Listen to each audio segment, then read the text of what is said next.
नमस्कार फ्रेंड्स, मो पिके आपण को स्वागत करुच्ची पिके भाई न्यूज यूट्यूब चैनल को। नवा योजना सुभद्रा योजना प्रति महिला को मिलिब 50,000 टंका। ए नहीं कौन बड़ अपडेट अच्छी चलत जाना वीडियो माध्यम ता पूर्व चैनल नुआ थिले एबे पिके भाई न्यूज यूट्यूब चैनल को सब्सक्राइब करी साइड रे थिबा बेल आइकन को प्रेस कर दिंतु, जहाँ फल राज्य और केंद्र सरकार समस्त खबर अपडेट ये चैनल माध्यम आपण माने पाई परिबे। एबे चलंतु जीवा संपूर्ण वीडियो ऊपर को।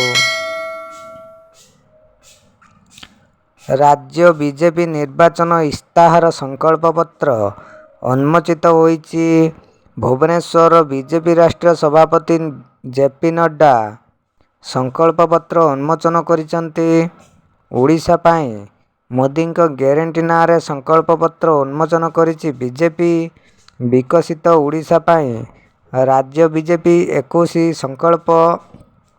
तेबे संकल्प पत्र रे महिला मानक गुरुत्व देइछि बीजेपी।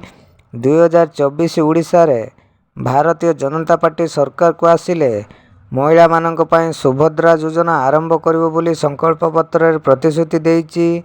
एही योजना रे प्रत्येक महिला 50,000 टंकार नगद भाउचर पाइबे, जहाँ को महिला माने 2 वर्ष मध्य खर्च करि परिबे। तो यह तो थिला आपण मानक पाई बहुत बड़ अपडेट न्यूज। यही भली इंफॉर्मेटिव वीडियो पाया पाए आम चैनल पिके भाई न्यूज यूट्यूब चैनल को सब्सक्राइब करी साइड रे थिबा बेल आइकन को प्रेस कर दिनु, जहाँ फल समस्त खबर अपडेट चैनल माध्यम आपण माने पाई परिबे। थैंक्स।